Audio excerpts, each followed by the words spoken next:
एक अरसे से राष्ट्रीय स्वयंसेवक संघ और भारतीय जनता पार्टी की जानिब से पॉपुलर फ्रंट और एसडीपीआई पर पाबंदी किए जाने के मुतालबात किए जाते रहे हैं, लेकिन हैरत अंगेज तौर पर कर्नाटका में मुस्लिम सियासतदान व कांग्रेस से जुड़े एमएलएज और एमएलसीज की जानिब से हिजाब तनाज़ा का हवाला देते हुए पीएफआई और एसडीपीआई पर पाबंदी लगाने की बातें हो रही हैं।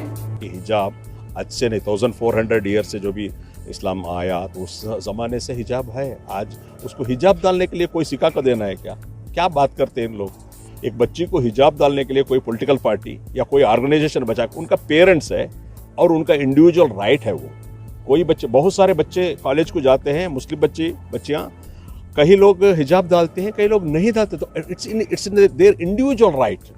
कौन होता है आप डालो या ना डालो बोल सकते हैं क्या? कोई भी नहीं बोल सकता है। तो ये जो है इनको डाइवर्ट करने के लिए, अगर उनको लगता है कि ये लोग इन्वॉल्व है तो बिल्कुल इनको बैन करनी चाहिए। और भी कम्युनल एलिमेंट्स, हिंदू एलिमेंट्स जो है, जो दहशत करने की कोशिश कर रहे हैं, कोई भी, चाहे पीएफ हो या फिर कोई फ्रिंज एलिमेंट्स हो, जो भी तमाम करने की कोशिश कर रहे हैं, जो कम्युनल एलिमेंट्स है, ऐसे संगठनों को बैन करनी चाहिए। हम जितना भी हम बोले, हमें लिस्ट जब मिले बैन करने की बात किए, हमने कहा कि सारे जो कम्युनल फोर्स एलिमेंट्स है उनको सबको बैन करना चाहिए।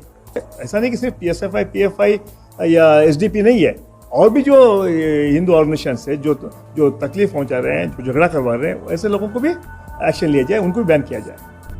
इस सिलसिले में कर्नाटका मुस्लिम पॉलिटिकल फोरम के जनरल सेक्रेटरी सिराज अहमद जाफरी ने चंद रिपोर्ट्स का हवाला देते हुए बताया कि हाल ही में मुस्लिम लेजिस्लेचर्स के एक वफद ने वज़ीर आला बसवराज बम्माई से मुलाकात की और एसडीपीआई को हिजाब तनाज़ा का जिम्मेदार ठहराते हुए मुतालबा किया कि पीएफआई और एसडीपीआई को बैन किया जाए।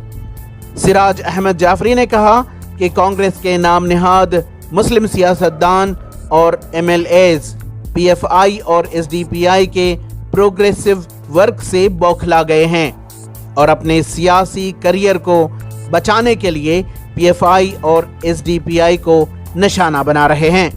ये काबिल मजम्मत है, मुस्लिम लेजिस्लेचर होकर के एक तंजीम को या फिर पॉलिटिकल पार्टी को जो लीगली रजिस्टर्ड है उसको बैन का मुतालबा करना समझ नहीं आ रहा ये कहाँ तक सही है। और ये लेजिस्लेचर जो है अपने आप को एजुकेटेड कहते हैं, अपने आप को मुस्लिम कहते हैं, और इनमें इतना डर कैसे आ गया? आखिर किससे डरे हुए हैं ये लोग, जो किसके प्रेशर में आ रहे हैं ये लोग कि एक रजिस्टर्ड पॉलिटिकल पार्टी और रजिस्टर्ड तंजीम को जो है ये लोग बैन करने का मुतालबा करते हैं, जबकि बीइंग एन एमएलए उनको पता है तशद्दुद कहाँ से हो रहा है, ऐसी कौन सी ऑर्गेनाइजेशन से जो हिंदुस्तान में जो है हेट क्राइम को प्रोपोगेट कर रही है, किस तरीके से पोलराइजेशन कर रही है। कभी इनके बारे में तो इन लोगों ने जबान नहीं खोली, लेकिन इजी टारगेट बनाकर जो एसडीपीआई और पीएफआई को बैन का मुतालबा ये कर रहे हैं, कहीं ना कहीं ये लोग अपनी सियासत बचाने के लिए इन लोगों से डरे हुए हैं, उनके प्रोग्रेसिव वर्क को लेकर डरे हुए हैं, उनके मास गैदरिंग को, उनकी मास ज्वाइनिंग को और उनके जो खिदमात हैं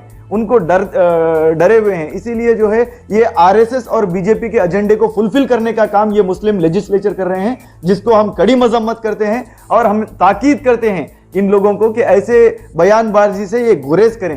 ये ऐसे लोगों को जेब नहीं देता। एक पॉलिटिकल इख्तिदार पे जब आते हैं तो इलेक्शन जब नजदीक आता है आप कम्युनिटी का हवाला देते हैं, कम्युनिटी को सेफगार्ड करने की बात करते हैं, लेकिन वही कम्युनिटी जिस वक्त आपके लिए रिक्वायर्ड होती है तब आप उनके मदद को नहीं आते। कोई और ऑर्गेनाइजेशन काम कर रही है तो आप उसको बर्दाश्त भी नहीं कर सकते।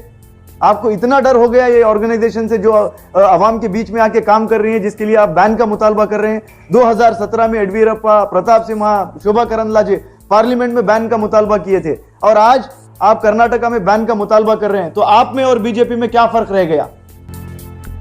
इस सिलसिले में एसडीपीआई कर्नाटका के रियासती सदर अब्दुल मजीद मैसूरी ने कहा कि नाम निहाद मुस्लिम लेजिस्लेचर्स मिल्लत या लोगों के मसाइल के तयन अपने अवामी नुमाइंदे होने की जिम्मेदारी निभाने में पूरी तरह से नाकाम रहे हैं, लिहाजा इस तरह के अफसोसनाक इक़दाम करने पर मजबूर हुए हैं। ईटीवी भारत के लिए बेंगलोर से रफ़ीक जब्बार की रिपोर्ट।